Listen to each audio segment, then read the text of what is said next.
За 2 години бројот на работници во текстилството намален за околу 1000. Индустријата која што е трета извозна гранка во регионот, полека, но сигурно пропаѓа затоа што малкумина одлучуваат овде да се вработат. Па состојбата не е баш сјајна, затоа што и покрај тоа што последниве неколку години имаме пат на вработена со околу 3 до 5% бројот на работници во текстилната индустрија. Од друга страна, листата на лица кои чекаат шанса за вработување е се подолга. Значи, ние имаме проблем со висока стапка на невработени млади, тоа е некаде околу 55%, која што е навистина многу висока.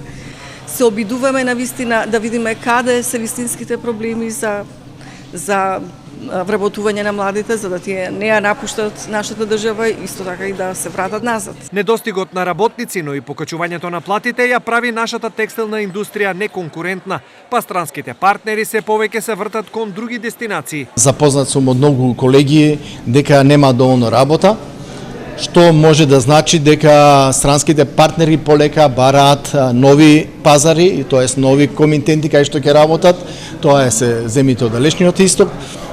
И мислат дека Македонија со влезот во Европската унија, со порасот на платите и стандард на работниците ќе стане неконкурентна за овие пазари. Ова е проблем со кој се соочува целокупното стопанство, што ја наметнува потребата од усугласување на нашето со европското законодавство во делот на работните односи. Предноста е на оваа Европска конвенција што дава можност да социјалните партнери, односно синдикатите и работодавачите од една страна и науката од друга страна да даде препораки до креаторите на политиките, односно до извршната власт и до законодавната власт во однос на промени кои што се во делот конкретно на поглавје 19 од Европското аки комунитер. Ова меѓу другото беше тема и на денешната работилница која се одржа на правниот факултет во Штип.